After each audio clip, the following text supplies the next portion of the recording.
كاسة سميد خشن. راح أعمل معكم اليوم أطيب وأسهل طريقة تمرية أو الطمرية، وهي طبعا حلويات مشهورة بالمطبخ النابلسي دولة فلسطين. أكيد هاي الحلويات سهلة وبسيطة غير مكلفة، بتقدر تعمليها بأي وقت وخاصة بفصل الشتاء. وإذا كنتوا لأول مرة بتشوفوا فيديوهاتي بتمنى تعملوا لي متابعة وتدعموني بلايكات وتعليقات لأنها مهمة جدا لرفع الصفحة.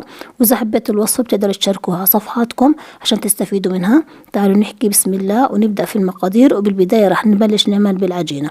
هلا بالنسبة للعجينة راح أحتاج كاستين طحين، وأنا استخدمت الكاسة المعيارية، معلقة صغيرة ملح طعام ومعلقة كبيرة نشا. ونشا بقدر استغني عنه بس عشان تعطيها قرشة بسيطة. هلا والمي حسب الحاجة، أنا كمية الطحين هي أخذت معي 3/4 الكاسة مي.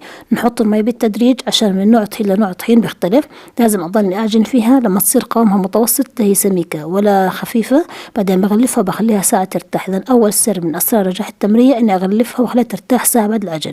هلا بالنسبة للحوالي والتسميد بدي برضه كاستين مي بكاسة المعيارية، نص كاسة سميد خشن اللي هو سميد البسبوسة، وربع كاسة سكر.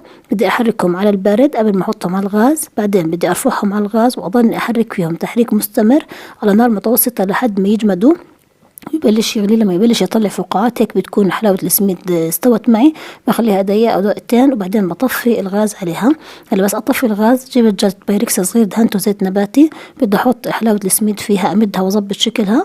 بخليها تبرد بدرجة حرارة المطبخ وبعد هيك بحطها بالثلاجة لمدة ساعة. هلا عندي العجينة أنا بعد ما ارتاحت معي ساعة بعد العجن بدي أقطعها شكل كرات، وبرضه هون لازم كمان أخليها ترتاح ساعة عشان تطلع معي التمرية ظابطة وتبد معي. قطعت أنا كمية العجين عندي 4 كرات. طبعا الجاط بكون في زيت نباتي وبرجع بدهن الكرات بزيت نباتي، بغلفهم وبخليهم يرتاحوا ساعة. خلال هاي الساعة بتكون حلاوة السميد معي بردت. هلا هيك هاي الكرات أنا طبعا خليتهم ساعة كاملة. هلا بعد ساعة طلعوا كيف ارتاحوا. هلا بمدوا معي بكل سهولة. طبعا هم عليهم زيت فأنا ما حطيت تحتيهم زيت. هلا راح أمدهم تكون رقيقة بإيدك بتمديها وبأي شوبك العجين. راح أقطع كل كرة 4 قطع. طبعا قطعت البيتزا أو بالسكين. هلا راح أجيب حلاوة السميد طلعوا كيف بردت ما أحلاها. بحط في كل قطعة عجين قطعة سميد، وراح أبلش أسكر طبعا بالعجين من الأطراف ألم فيهم. هلا أنا هيك هي طلعوا كيف بلشت أسكر فيها. هي سكرتها بكل الأطراف، لازم تكون مسكرة كويس عشان ما تطلع معي حلاوة السميد أثناء القلي. وبنظبط شكلها طبعا على شكل مربع، هي الشكل المعروف إنه هذا شكل التمرية هيك. بس هيك بسكر كل القطع وبجهزهم. هلا بس أقطعهم كلهم وجهزهم وخلصهم. بدي أخليهم يرتاحوا هيك تقريبا 10 دقايق قبل ما بلش أقلي فيهم. طبعا هي أنا هيك خلصت معكم القطعة الأولى. قطعت 4 قطع. في ناس بيحبوا يحملوا حجمها أكبر أو أصغر، هذا إشي بيرجع لكم طبعا حسب الرغبة بالحجم اللي انتم بدكم اياه. هلا هيك انا طبعا هيني خلصت كل القطع اللي عملتهم، طلعوا معي 16 قطعه خليتهم يرتاحوا. بعدين جبت زيت نباتي طبعا لازم يكون غزير عشان تغطي القطع لو احنا نقلي فيها. خليته يحمى كثير منيح. بعدين خليت درجه الحراره نار متوسطه مش عاليه كثير عشان ما تنحرق معي. بخليهم لحد ما ياخذوا لون ذهبي وبقلبهم. وبعد هيك راح اطلعهم على ورق مطبخ عشان يتصفوا من الزيت. لازم نصفيهم من الزيت كويس. طلعون اعطيتهم هذا اللون الذهبي. وطبعا فيهم قرشه مقرمشين بس مش كثير، ما بديش اياهم يكونوا يقرشوا كثير يتفتفتوا.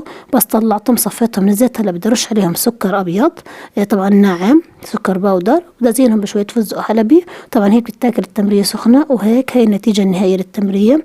بتمنى انها تكون عجبتكم. واذا عجبتكم النتيجه ما تنسوا تشاركوا الفيديو على صفحاتكم عشان تستفيدوا منه. وهي تطلع ما شاء الله كميه الحلاوه المناسبه، يعني بتشهي طعمها كثير زاكي. بتمنى النتيجه تعجبكم. واذا عجبتكم ما تنسوا تدعمونا بلايكات. وشكرا لكم.